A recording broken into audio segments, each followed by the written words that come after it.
Hello, it's layperson Lisa with a reflection on the readings for the fifth Sunday in Lent. Today's first and second readings are both about not living in the past. So often we can hold on to regrets. We can regret what mistakes we've made in the past, choices that we made in the past. We can hold on to shame from our past, hold on to guilt from our past. We can condemn ourselves because of things that we have done in our past.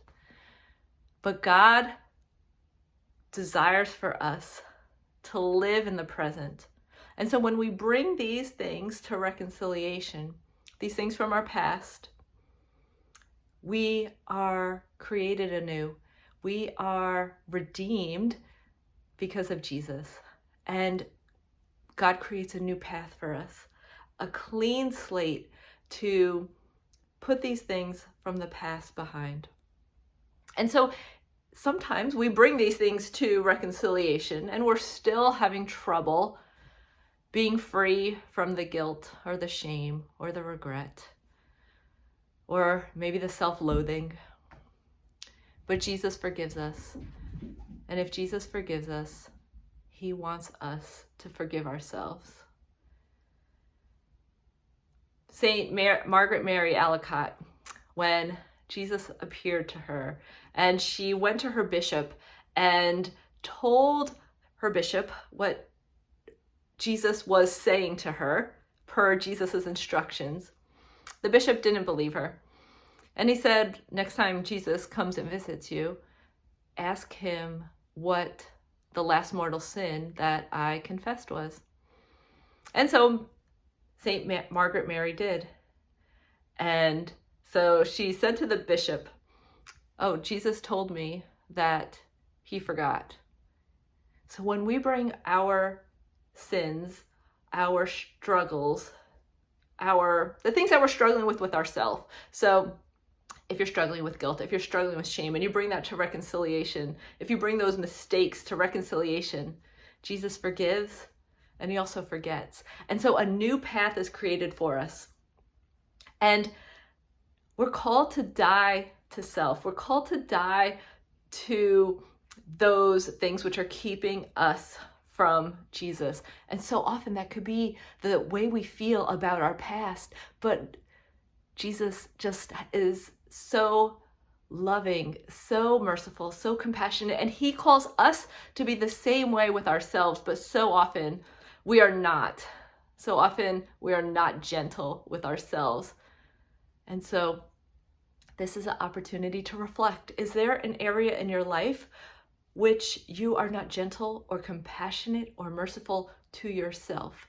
Are there things that you have brought to the sacrament of reconciliation that you still have not forgiven yourself of?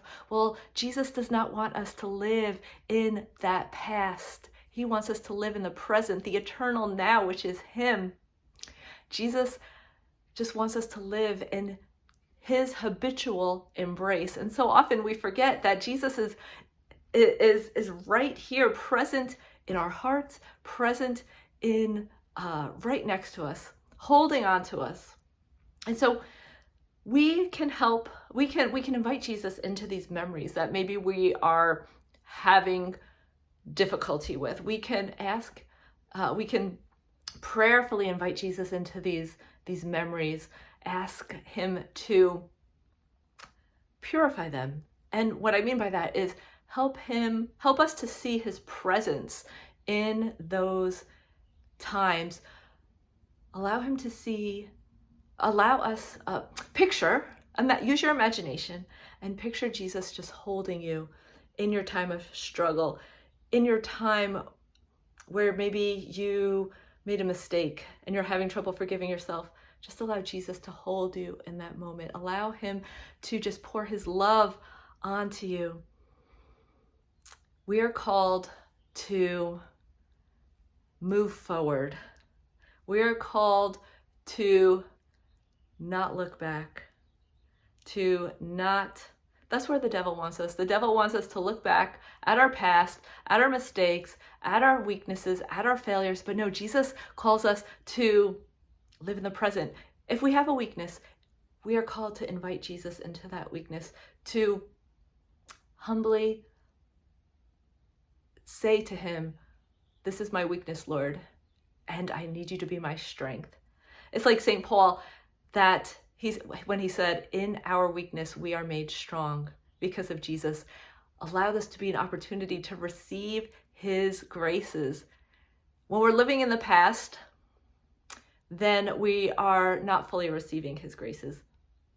And so this is an opportunity to open our hearts up, just break them open, rend them, so that Jesus's grace can just pour out into our hearts, allowing us to focus on the present, to focus on Jesus and just how much he loves us and what he has done for us. That when he was on the cross, he knew everything that we would ever do.